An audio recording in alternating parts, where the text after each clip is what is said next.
That is going down in this episode, and it's also going up. It's gradients. We're going to look at going up and down, straight line graphs, and we're also going to look a bit at proportion.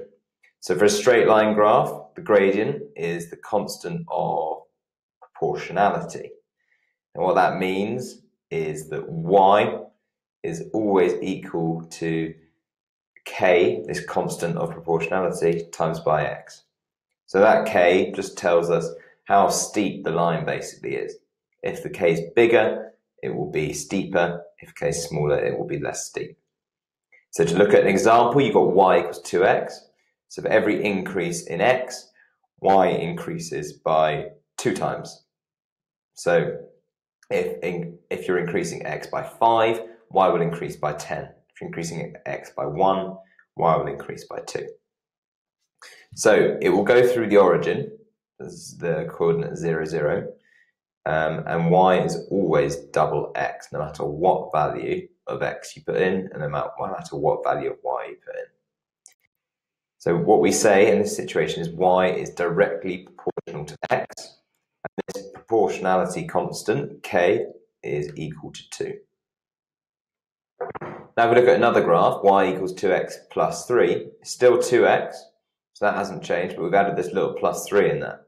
So every increase in x, again, corresponds to twice that of an increase in y. So again, we move 1 in x, we move 2 up in y. We move 3 across in x, we move 6 up in y. Now y is not directly proportional because of the plus 3, and what that means is it doesn't go through the origin. Instead, it goes through the y-axis at y equals 3. So where y is 3, that's where it goes through. So if we've got two graphs, y equals 2x plus 3 and y equals 2x, remember that y equals 2x is directly proportional to y is directly proportional to x in y equals 2x, and y is not directly proportional to x when y equals 2x plus 3. So think about this. We've got a straight line with the equation y equals 4x minus 2. Do you think that y is directly proportional to x in this situation for y equals 4x minus 2? Well, I'll tell you, it's not. The reason is the minus 2 means that it goes through the y-axis at minus 2, not the origin, so therefore it's not directly proportional. So if the y and x are directly proportional, the graph of the relationship will be a straight line. It passes through the origin, but it could, don't forget, have a negative gradient. And what that means is instead of going from like bottom left to top right of your page, like with a positive gradient, it will go from top left to bottom right with a negative gradient. Now, inverse proportionality sounds a bit fruity, but don't worry, it's all right.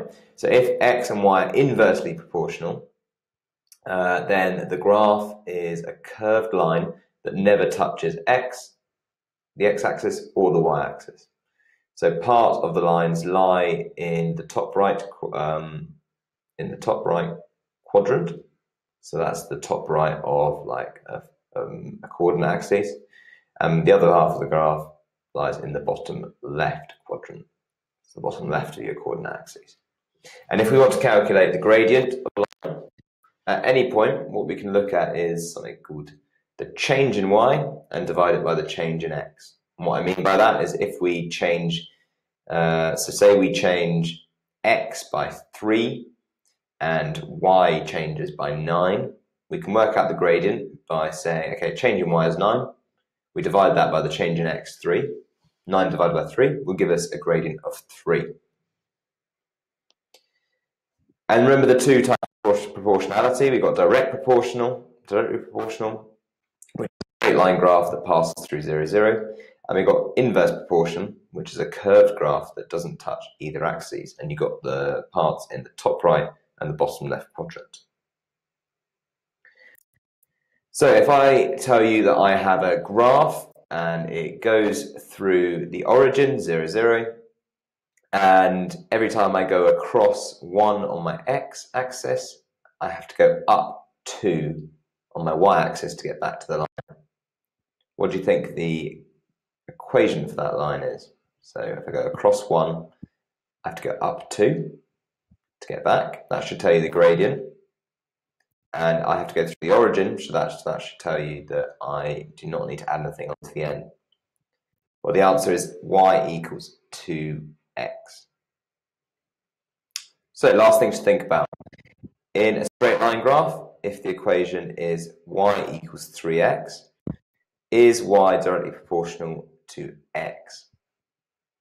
Well, of course, the answer is yes. The reason is that it goes through the origin. It's a straight line graph, and we know that because there's no pluses or minuses after the 3x. And that's all we're going to talk about from gradient and proportion. Enjoy the rest of your day and best of luck preparing for your exams.